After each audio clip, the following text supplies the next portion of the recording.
Nanindugan si Senadora Loren Legarda nga wala sa sang ihibalo kangot sa proposal nga himuon sa nga Senate President antes magtakop ang 20th Congress.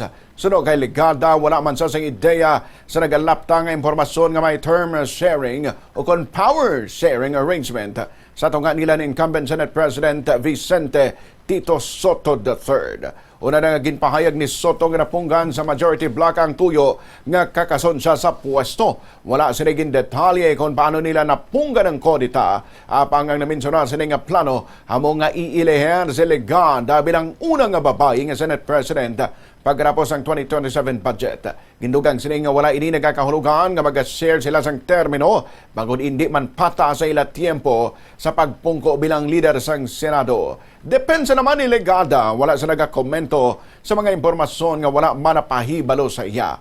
Una naman nga nagdistansya mga senador sa mga pamangkot.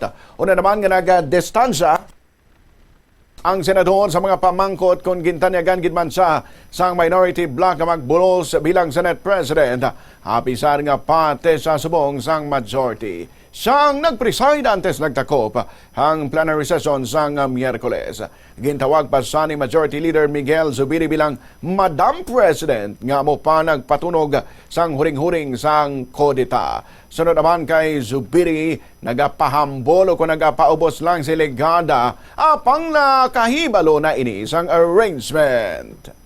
We will elect the first woman Senate President in the history of this Congress. So, and I believe he has confirmed that with several of you guys, and I think it's an exciting time. Better that way, so that the majority remains solidly behind each other, the majority. But it is not a... Siyempre, she has to be humble. Hindi naman pwede sabihin na mangyari yun. But she knows. Yes, she was informed. I mentioned it to her kasi she asked me if it was a joke. And I said, I don't think it's a joke. I think we mean it. And I think the members of the majority that were there did not object. There was no objectable language, walang resistance. Nabarian si Senador Juan Miguel Mig Zubiri.